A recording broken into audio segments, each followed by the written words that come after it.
Hi friends, एक बार फिर से आप सभी का स्वागत है शिक्षा प्रकाश में। इस वीडियो में हम डिस्कस करने वाले हैं प्रोनाउन का प्रीवियस ईयर का क्वेश्चन जो हमारे प्रीवियस ईयर में आए हुए हैं और उस पर हम लोग क्वेश्चन को प्रैक्टिस करेंगे और मैं पूरे रूल और पूरे डिटेल के साथ, पूरे कंसेप्ट के साथ आपको बताऊंगा। तो मेरे साथ बने रहिए, वीडियो पूरा देखिए, अंत तक देखिए। पसंद है तो लाइक करिए, सब्सक्राइब करिए और शेयर करिए। तो चलिए सबसे पहला क्वेश्चन पर चलते हैं। हमारा सबसे पहला क्वेश्चन रहा ये, one of them forget to take their passport and found himself in difficulty situation, no error।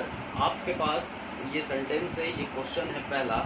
आप इसे ध्यान से पढ़ना इस क्वेश्चन को और जज करना कि इसमें कौन सा एरर है। अगर आपको एरर लग रहा है तो ABC पे जाना कि ABC में से कौन सा एरर है। अगर नहीं लग रहा है तो नो एरर, डी पे ऑप्शन पे मारना। अगर इस सेंटेंस को ध्यान से आप पढ़ोगे तो यहाँ पढ़ना, one of them forget to take their passport and found himself in the difficulty situation. ठीक है, ये है हमारा सेंटेंस है। एक चीज़ आपके दिमाग में आना चाहिए, क्लिक करना चाहिए। अगर आपसे मैं ये पूछूं कि इस सेंटेंस में सब्जेक्ट कौन सा है तो आप इतना अब जान गए होंगे कि आप तुरंत बता दोगे कि सब्जेक्ट हमारा क्या है, वन है। क्या है हमारा सब्जेक्ट? वन है। अगर सब्जेक्ट हमारा वन है, ठीक है, सब्जेक्ट हमारा वन है, फिर मैं आपसे पूछूं कि अच्छा ठीक है कि सब्जेक्ट हमारा वन है, तो ये जो सब्जेक्ट है ये सिंगुलर सेंस दिखा रही है कि प्लूरल सेंस दिखा रही है। मैं आपसे पूछूं तो आप बोलोगे कि ये सिंगुलर सेंस दिखा रही है, वन सिंगुलर सेंस दिखा रही है। तो मैं एक चीज़ आपसे फिर से पूछूं कि अगर ये सिंगुलर सेंस दिखा रही है तो आने वाला जितने भी फ्रैक्शन के सेंटेंस होंगे, आने वाले जितना भी सेंटेंस होंगे वो सिंगुलर सेंस ही दिखाएगी। I am right? ठीक है, मैं करेक्ट हूँ।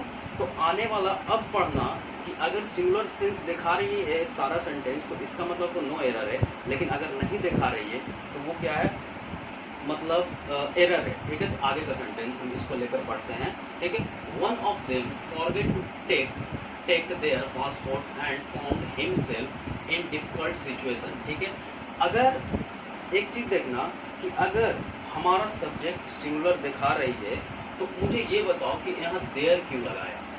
आ रहा बात समझ में? यहाँ देयर क्यों लगाया? देयर का मतलब कि हमारा सब्जेक्ट जो है वो क्या, प्लूरल होना चाहिए। ठीक है, सिंगुलर नहीं होना चाहिए। तो हम क्या करेंगे, इस यहाँ हम क्या करेंगे, हिज का यूज करेंगे। किस चीज़ का करेंगे? हिज का यूज करेंगे। देयर को हटाकर हम हिज का यूज करेंगे। ठीक है, पहला।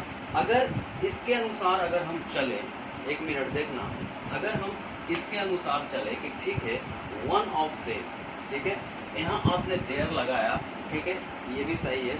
लेकिन अगर हम इस सेंटेंस के अनुसार चले तो हम एक चीज़ और यहाँ गलती देख सकते हैं कि यहाँ आपने हिमसेल्फ क्यों लगाया। अगर हम प्लूरल सेंस लेकर चल भी रहे हैं इस सेंटेंस को और मैंने यहाँ देयर को एक टाइम के लिए करेक्ट भी माना, ठीक है, तो आपने यहाँ हिमसेल्फ क्यों लगाया। अगर आप सेंटेंस प्लूरल में दे रहे हो तो यहाँ पर क्या हो जाता, देम सेल्व्स हो जाता। क्या हो जाता? देम सेल्व्स हो जाता। तो इस सेंटेंस में यही गलती है कि आपको यहाँ देयर के जगह पे हिज लगाना होगा। ठीक है, अब देखो करेक्ट सेंटेंस क्या बना, one of them forget to take his passport. वो उस इतना बहुत ज़्यादा तो पासपोर्ट उसके पास नहीं होगा, एक ही पासपोर्ट होगा, इसलिए his passport and found himself in the difficult situation. ठीक है, आई होप कि आपको सब कुछ समझ में आया होगा। अगर समझ में आया तो लाइक करिए, सब्सक्राइब करिए और शेयर करिए। अगले क्वेश्चन पे चलिए। हमारा अगला क्वेश्चन है, it is west which the government can do for downtown. ठीक है, ये है आपका क्वेश्चन। इसे फिर से ध्यान से समझना। एक रूल मैं बताने जा रहा हूँ, उसे ध्यान से समझना। इस रूल को जो मैं बताने जा रहा हूँ, कॉपी पेन अगर रखे हो तो कॉपी पेन पर लिख लेना। अगर हम बात करें वेस्ट की, क्या BEST की बात करें वेस्ट की, तो वेस्ट एक सुपरलेटिव डिग्री है। क्या है? सुपरलेटिव डिग्री है। गुड, बेटर, बेस्ट, ठीक ना। तो बेस्ट क्या है? सुपरलेटिव डिग्री है। और सुपरलेटिव डिग्री के साथ ना कभी भी हु विच का यूज नहीं होता है। किसका यूज नहीं होता है? सुपरलेटिव डिग्री के साथ कभी भी हु और विच का यूज नहीं होता है। और देखो यहाँ पर क्या लगा हुआ है, विच लगा हुआ है, तो इसको हटा देना। तो आखिर यूज किसका होगा? डैट का यूज होगा। किसका होगा? डैट का यूज होगा। तो यहाँ पर आप इस तरीके से सेंटेंस को करेक्ट कर सकते हो, it is the best that the government can do for down stream. ठीक है, ये होगा आपका करेक्ट। आई होप ये समझ में आ रहा होगा। अगर तीसरा क्वेश्चन पे हम बढ़े, तीसरा क्वेश्चन है the audience are requested to be its seat and stay away from the track. ठीक है, एक चीज इस सेंटेंस में देखना, ऑडियंस की बात की है, ठीक है, तो ऑडियंस तो एक नहीं होंगे, ठीक है। एक चीज अगर मैं आपको रिकॉल करवाऊं नाउन की चीज, तो मैंने ऑडियंस का एक क्वेश्चन आपको पहले भी नाउन में भी करवा चुका हूँ, लेकिन यहाँ हम बात करेंगे प्रोनाउन का। ठीक है, अगर ऑडियंस की बात कर रहे हैं तो ऑडियंस हमारा क्या है, अगर रिकॉल आपको आ रहा है आपके माइंड में, तो ऑडियंस कलेक्टिव नाउन है। और कलेक्टिव नाउन जब यूनिट में काम करती है तो सिंगुलर सेंस दिखाती है, जब यूनिट में काम करती है तो सिंगुलर सेंस दिखाती है। लेकिन अगर यूनिट में काम नहीं करती है बट कर काम करती है तो प्लुरल सेंस दिखाती है। आई होप कि आपको याद होगा। ठीक है, अच्छा ये बताओ, ऑडियंस का मतलब एक होता है क्या? एक तो ऑडियंस का मतलब नहीं होता है ना, बहुत सारे। इसका मतलब कि ऑडियंस बट कर काम करेगी। ठीक है, और यहाँ देखो ना, यहाँ आर भी लिखा हुआ है कि अगर मेरा सब्जेक्ट है द ऑडियंस, तो ऑडियंस के बाद जो वर्ब आएगी वो प्लुरल आएगी। ठीक है, आर भी लिखा हुआ है, दैट्स करेक्ट। ठीक है, requested to be its seat. अब मुझे यहाँ थोड़ा सा नजर आना चाहिए कि आखिर ऑडियंस अगर बट कर काम कर रही है, प्लुरल सेंस दिखा रही है, ठीक ना, तो इट्स यहाँ क्यों लगा है? आपको समझना चाहिए कि इट्स क्यों लगा है। इट्स यहाँ नहीं लगेगा, यहाँ देयर लगेगा, तो देयर यहाँ से हिट इट्स को हटा दीजिएगा, देयर लगाइएगा। आप मुझे एक चीज और बताना, एक सीट पर एक ही आदमी तो बैठ सकता है ना। एक सीट की अगर बात करें तो एक सीट पर एक ही आदमी बैठ सकता है। एक सीट पर पूरे ऑडियंस को बैठाने की बात करें तो वो असंभव है। ठीक ना, मतलब बट कर बैठेगी, अलग अलग सीट पे बैठेगी, उस तरीके से भी आप इसे समझ सकते हैं। तो यहाँ पर इट्स हटाकर यहाँ पर आप देयर करिएगा, क्योंकि इट्स सिंगुलर सेंस दिखाती है और ऑडियंस यहाँ पर क्या है, प्लुरल सेंस है। ठीक है, आगे की अगर हम चौथे क्वेश्चन की बात करें तो चौथा क्वेश्चन देखना, my self and he will manage everything, my self and he will manage everything. ठीक है, मैं कल भी आपको बोला था, एक क्वेश्चन इस टाइप को लेकर आया था मैं प्रोनाउन का, उसमें बोला था कि माई सेल्फ से इंट्रोड्यूस करवाना बहुत बड़ा गलती माना जाता है। ठीक है, अगर हम इट्स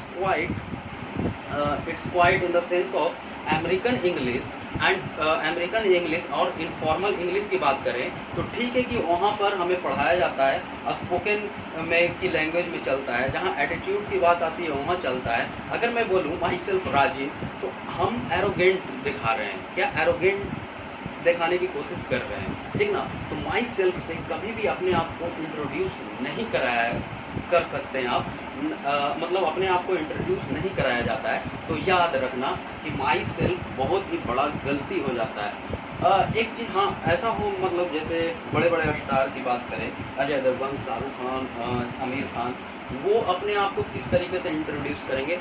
ठीक ना, my self Shahrukh Khan, that's correct, कि अपने आप को ये नहीं बोल सकते हैं कि मैं अपने आप को इस तरीके से कि मतलब पूरी तरीके से कि मैं अपने आप को इंट्रोड्यूस कर रहा हूँ, फिर वो बोलेंगे कि मेरा नाम तो शाहरुख खान है। नहीं, वो माई सेल्फ का यूज कर सकते हैं। तो माई सेल्फ का यूज हम उस वक्त कर सकते हैं जब अमेरिकन की बात आए, लेकिन हमारे यहाँ ब्रिटिश इंग्लिश बहुत चलती है, फॉर्मल इंग्लिश चलती है, कंपटीशन में ब्रिटिश इंग्लिश पूछा जाता है, ना कि अमेरिकन इंग्लिश। तो माई सेल्फ से स्टार्ट कोई भी चीज़ नहीं होता है। तो माई सेल्फ हटाकर एक चीज़ और समझो ना, इस तरीके से अगर नहीं समझ में आ रहा तो इस तरीके से समझो कि रिफ्लेक्सिव, अगर हम माई सेल्फ की बात करें ना तो माई सेल्फ हमारा क्या है, रिफ्लेक्सिव प्रोनाउन है। क्या है? Reflexive pronoun. ठीक है, रिफ्लेक्सिव प्रोनाउन। और रिफ्लेक्सिव प्रोनाउन ना कभी भी सब्जेक्ट की जगह नहीं ले सकती, कभी भी सब्जेक्ट की जगह नहीं ले सकती, या तो वो ऑब्जेक्ट की जगह लेगी लेकिन सब्जेक्ट की जगह नहीं ले सकती।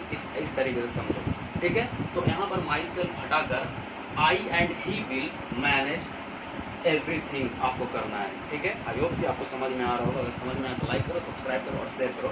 अगले क्वेश्चन पे चलते हैं, हमारा 5वां क्वेश्चन पे। इट इज डिफिकल्ट टू से who is better of two players. ठीक है, आपको सेंटेंस देखने में सही लग रहा होगा, ये सेंटेंस तो सही है, करेक्ट है, बट ध्यान से अगर सेंटेंस को पढ़िएगा तो फिर से पढ़िए। इट इज डिफिकल्ट टू से who is better of two players. ठीक है, टू प्लेयर्स। ठीक है, हमने आपको पढ़ाया कि अगर आपने प्रोनाउन पिछले क्लास की देखी होगी तो मैंने आपको बताया था कि जहाँ इंसान की बात हो, ठीक ना, एवरीबॉडी की बात हो, वहाँ हु लगता है। सुपरलेटिव रिलेटिव प्रोनाउन हु का यूज होता है, ठीक है, यू का यूज होता है। मैंने ये आपको बताया कि एवरीथिंग के साथ विच का यूज होता है जहाँ इंसान की बात नहीं हो, निर्जीव की बात हो, जहाँ जिसमें जान नहीं हो, विच की यूज होता है, ठीक है, मैंने वो भी देखा। तो आपके दिमाग में ये आ रहा होगा कि हु तो यहाँ लगा हुआ है और 2 प्लेयर्स की बात कर रहे हैं, इंसान की बात कर रहे हैं, लेकिन कभी कभी हम ही पे भारी पड़ जाता है वो चीज़। वो हम जो पढ़ते हैं वो बिल्कुल ही सही है, जो मैंने बताया वो सही है, लेकिन ये रूल भी आप ध्यान रखिएगा। जहाँ चूज की बात आए, जहाँ चूजन की बात आए, 2 प्लेयर में से एक, ठीक ना, it is difficult to say that is the better of 2 player. 2 player में से कौन सा सही है, कौन सा बेटर है। यहाँ आ गया चूजन की बात, मतलब चूज की बात आ गई। जहाँ चूज की बात आ जाए ना, वहाँ हु और विच का यूज कभी नहीं करते हैं। कहाँ हु का भी यूज नहीं करेंगे और विच का भी यूज नहीं करेंगे, तो करेंगे किस चीज़ का यूज, दैट का यूज करेंगे। किसका, दैट का यूज करेंगे, ठीक है। तो हमारा सेंटेंस करेक्ट हुआ, it is difficult to say that better of the 2 players. I hope guys कि आपको समझ में आया होगा। अगर समझ में आया तो लाइक करिए, सब्सक्राइब करिए और शेयर करिए। थैंक यू, अगले वीडियो में मिलते हैं।